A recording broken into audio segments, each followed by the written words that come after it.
Dear friends and students, today we are going to study about the section number 4, History of English Novel.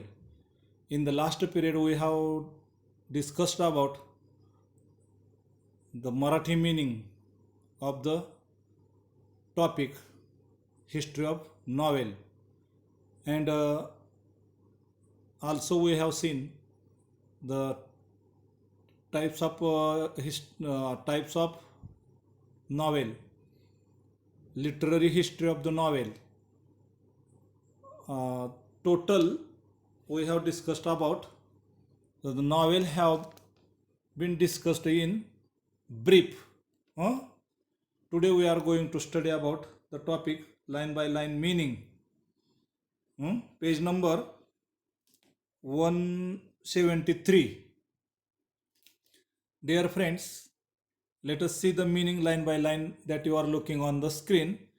The 18th century has gifted English literature two entirely new forms. 18व्या शतकामध्ये आपल्या साहित्य, literature म्हणजे साहित्याला दोन देणगी म्हटले लेखकाने इथं.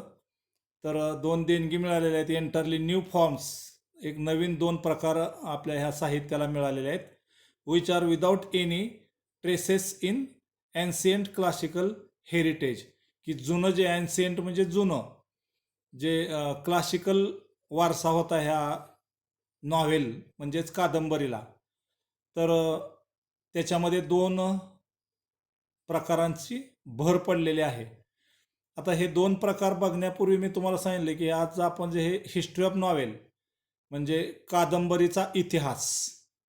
आता कादंबरी काय आहे, तर हे एक साहित्यातला भाग आहे की मी तुम्हाला पाठीमागच्या तासालाच सांगितलेलं आहे की की इंग्लिश साहित्यामध्ये म्हणजेच इंग्लिश लिटरेचरमध्ये काय काय आहेत. तर साहित्यामध्ये समावेश कशा, तर वेगवेगळ्या कथा, कविता, त्यानंतर नाटक, कादंबरी, तर पोएट्री समजा आपलं म्हणतो, मग कवितामध्ये अनेक प्रकार आहेत. म्हणजे classical poems, neo classical poems, romantic poems, Victorian poem, त्यानंतर मॉडर्न पोएम्स, रिअलिस्टिक पोएम्स आपण म्हणतो त्याला. त्यानंतर ड्रामा म्हणजे नाटक. हे सगळं साहित्यात येणारे घटक आहेत. तर नाटकामध्ये सुद्धा दोन प्रकार आहेत, ट्रॅजेडी आणि कॉमेडी. मग ट्रॅजेडीमध्ये अनेक ट्रॅजेडी म्हणजे शोकांतिका आणि कॉमेडी म्हणजे सुखांतिका. मग ट्रॅजेडी कोणकोणत्या आहेत, तर ग्रेट 4 ट्रॅजेडीज कोणत्या आहेत, तर Othello, king Lear, Macbeth, Hamlet, ह्या ग्रेट ट्रॅजेडीज. उपट्रॅजेडीज कोणत्या आहेत, तर रोमिओ ज्युलिएट, अँटनी क्लिओपात्रा. आता कॉमेडीमध्ये कॉमेडी ऑफ इयरर्स म्हणजे सुखांतिका, तर कॉमेडी ऑफ इयरर्स किंवा ऑल फॉर लव, हे जे कॉमेडी आहेत त्या कॉमेडीत. त्यानंतर हे साहित्याचे भाग सगळे. त्यानंतर ते त्या काळातले कवी, नाटककार. त्यानंतर ड्रामानंतर मग काय, नॉवेल. हा काय आहे novel? Novel is the branch of literature. साहित्याचा एक कादंबरी हा एक भाग आहे. आणि मग फिक्शन वगैरे. तर नॉवेलचे सुद्धा अनेक प्रकार आहेत. तर त्यापैकी आज आपण नॉवेल म्हणजे काय, तर कादंबरी काय आहे, तर साहित्याचा एक भाग आहे.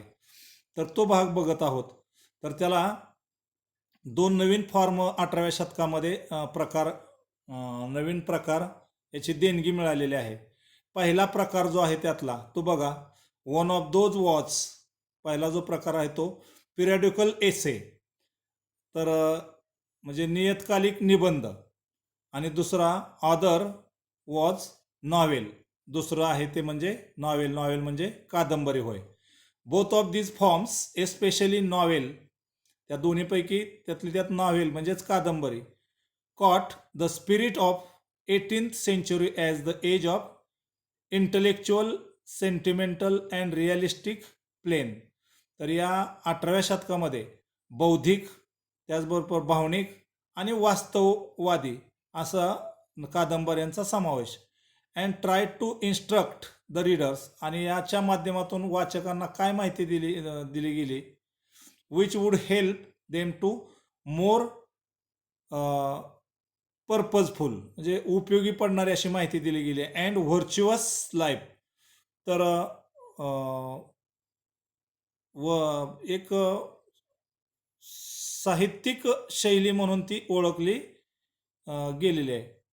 Since the time of origin, अगदी origin novel has been gaining popularity.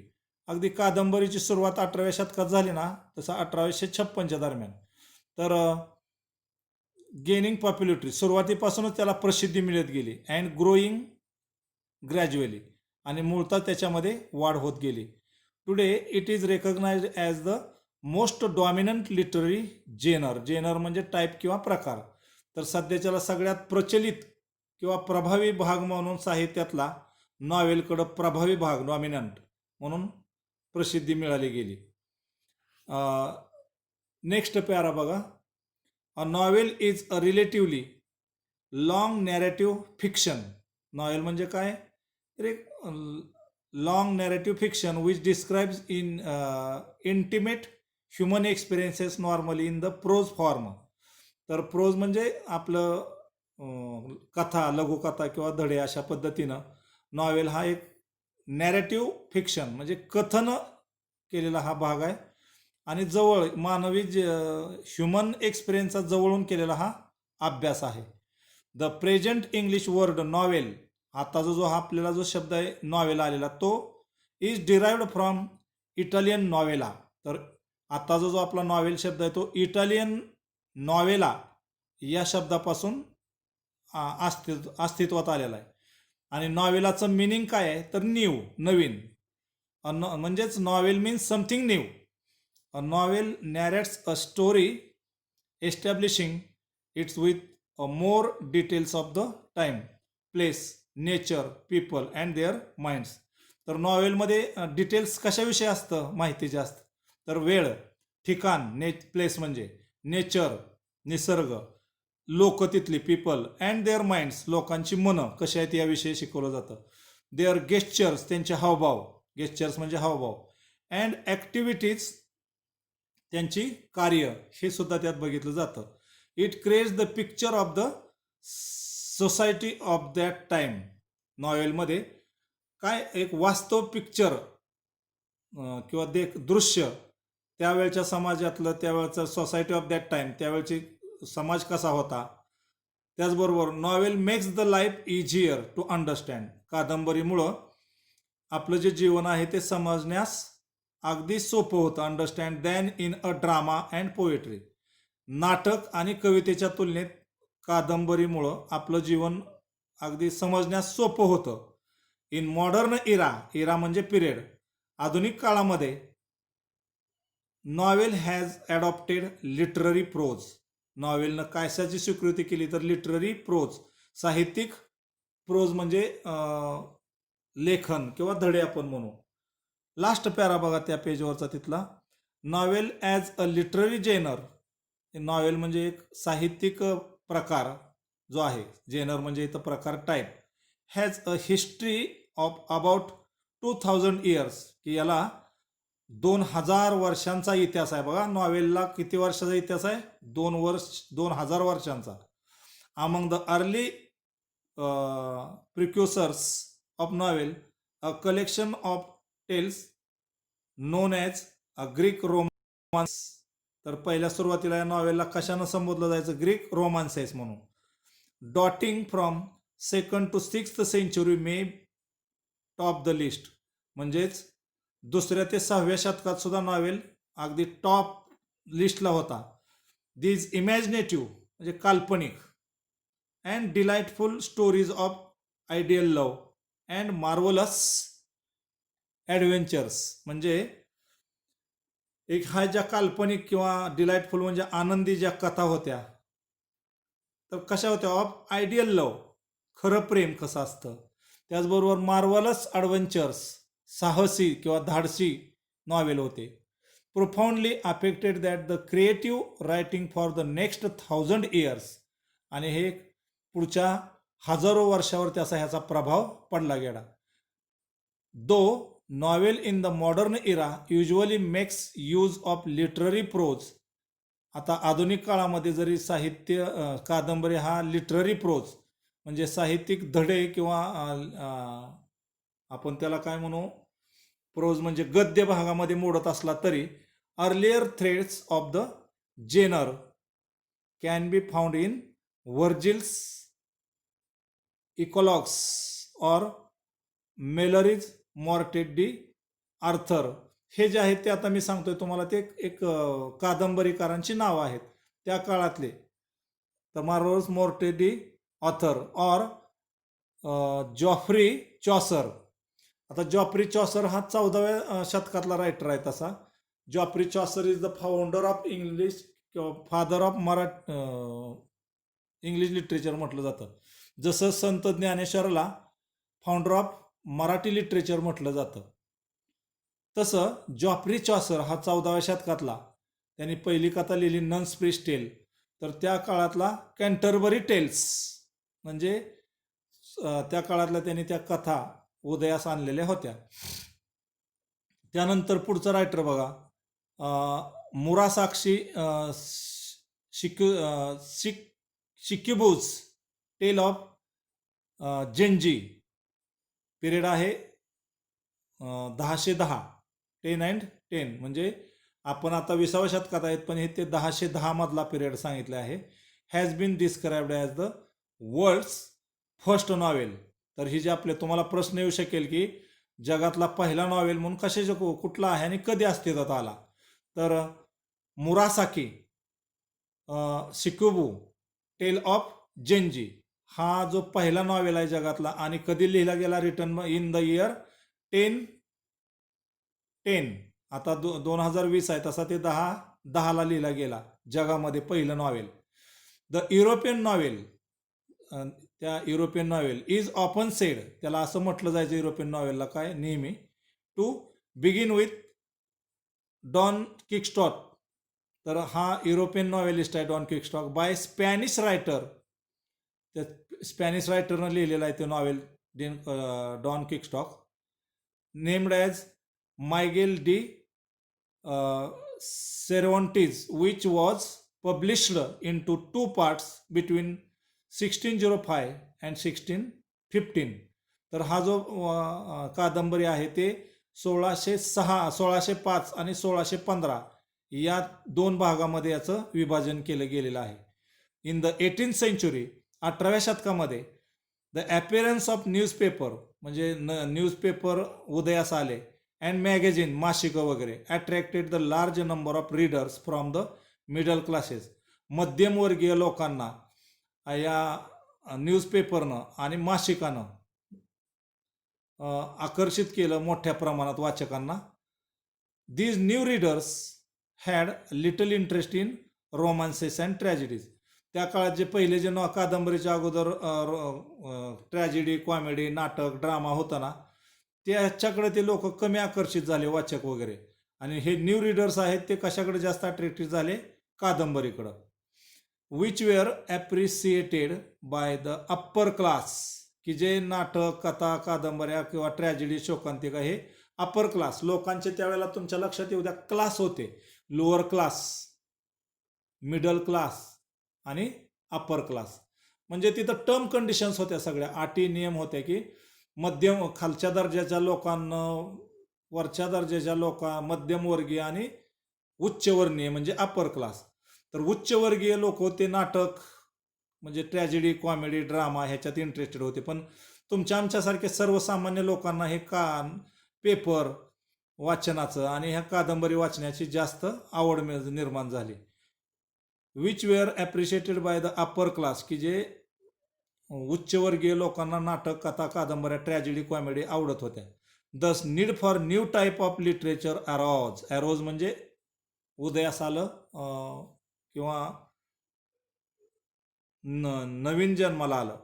आणि या पद्धतीनं हे जे नवीन प्रकार आहे साहित्यातला नॉवेल तो उदयास आला. अरोज म्हणजे उदयास आला. That would express the new ideas of the 18th century. आणि यामुळं मग या 18व्या शतकामध्ये ह्याचं वर्णन, एक नवीन कल्पना अस्तित्वामध्ये आली. The 18th century new literature was characterise by the spirit of realism.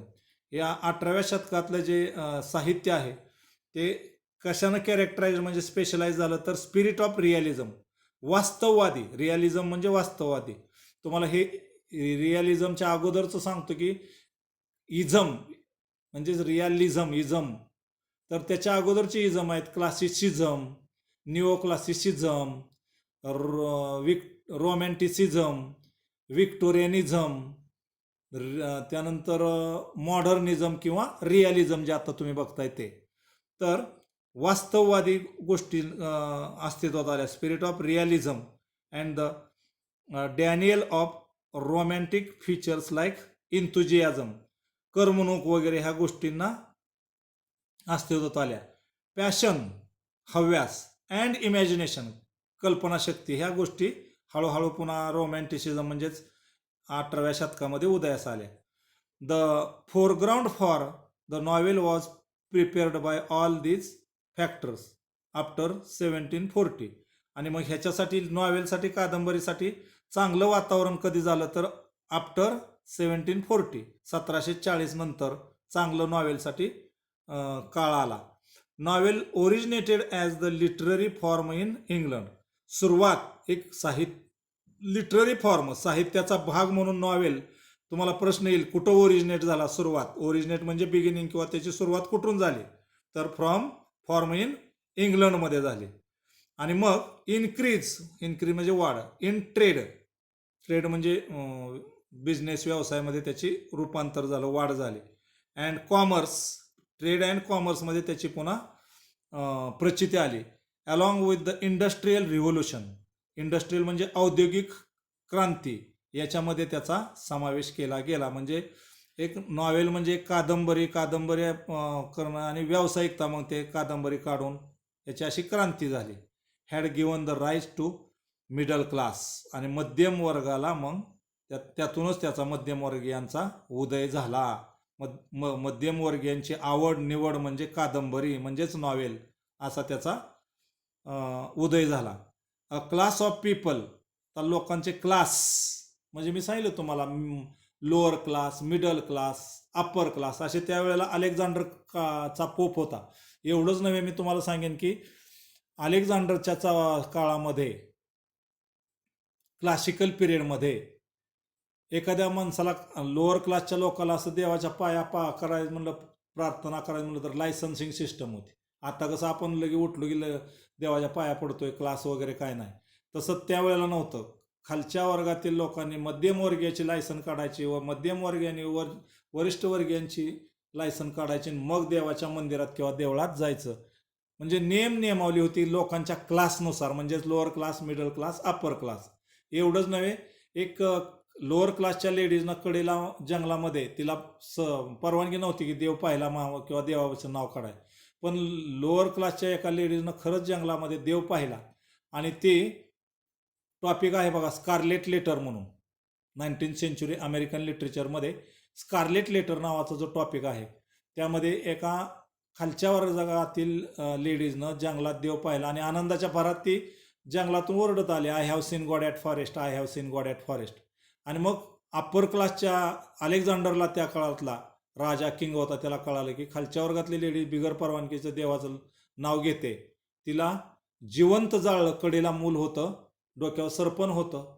देवाचं नाव खालच्या वर्गातील, खालच्या क्लासमधल्या लोकांनी, त्या लेडीजनं का घेतलं म्हणून कडेला मुलासहित तिला जीवन जाळलं. म्हणजे इतके नियमावली लिखाणात सुद्धा त्यावेळेला कठोर होत्या. तुम्हाला कथा कादंबरी लिहायची म्हणलं की लगेच उठला लिहायला लागला असं नाही, परमिशन काढावं लागायचे. तर असे क्लास होते लोकांचे, मला तिथं सांगायचं, सुचवायचं. पुढं बघा, revolution had given the rise to the middle class. क्रांतीमुळे हे मध्यमवर्गीयांना काय मिळाला, मध्यमवर्गीयांचा उगम झाला. आणि ह्या मध्यमवर्गीयांना थोडं कादंबरी वगैरे ह्याच्याकडं कल झाला त्यांचा वाचनाचा. A class of people had emerged. लोकांचे क्लास एमर्ज्ड म्हणजे उदयास आले, म्हणजे lower class, middle class, upper class हे उदयास आले. To occupy and elite the status. तर लोकांचा स्टेटस दर्जा lower class, middle class, upper class असा ठरला गेला. The realistic picture of everyday life. वास्तववादी दैनंदिन जीवनाचं चित्रण कादंबरीमध्ये यायला लागलं ह्या लोकांचं वगैरे. And problems of the common people depicted in the novels. सर्वसामान्य तुमच्या आमच्यासारख्या कॉमन लोकांच्या ज्या समस्या आहेत त्या कादंबरीमध्ये त्याचा डिपिक्टेड म्हणजे उल्लेख होऊ लागला. And appealed to the newly educated class. आणि जे नवीन सुशिक्षित लोक होते ना त्यांना हे अपील म्हणजे आकर्षित केलं गेलं ह्या कादंबरी मुळं, आणि कादंबरीकडे ते वाचनाकडे लोक वळाले. And was regarded by them as a respectable reading. आणि मग एक त्यांचा असा रिस्पेक्टेबल रीडिंग मटेरियल, एक कादंबरीतलं हे जे मटेरियल आहे ते एक आदरयुक्त वाचन म्हणून कादंबरीकडं लोक बघू लागले. तर अशा पद्धतीनं आपण आतापर्यंत कादंबरीच्या बद्दल बघितलेला आहे. पेज नंबर नेक्स्ट मध्ये बघूया एक थोडा भाग. Page number 174. Thus novel as a form appears to have been designed for both to voice the aspirations of the middle and lower classes. तर अशा पद्धतीनं कादंबरीचा उल्लेख मध्यमवर्गीय आणि लोअर क्लासेस म्हणजे कनिष्ठ वर्गीय लोकांसाठी ते कादंबरी फेमस प्रसिद्ध आहे. Meet their longings. आणि त्यांच्या लॉंगिंग्स म्हणजे विशेष इच्छा अशा पद्धतीनं पूर्तता होऊ लागले वाचनातल्या. The spread of machines could provide a time to educated middle class for reading and discussion about the books. आणि मशीनचं झालं, पुस्तक छपाई, प्रिंटिंग वगैरे हे आलं, मध्यमवर्गीयांना चर्चा करायला, वाचायला ह्या कादंबरीच्या पुस्तकाच्या विषयी चालना मिळू लागली. Drama and poetry. नाटक आणि कविता. Were the two literary forms that were fading away. Fading म्हणजे संपुष्टात येणे.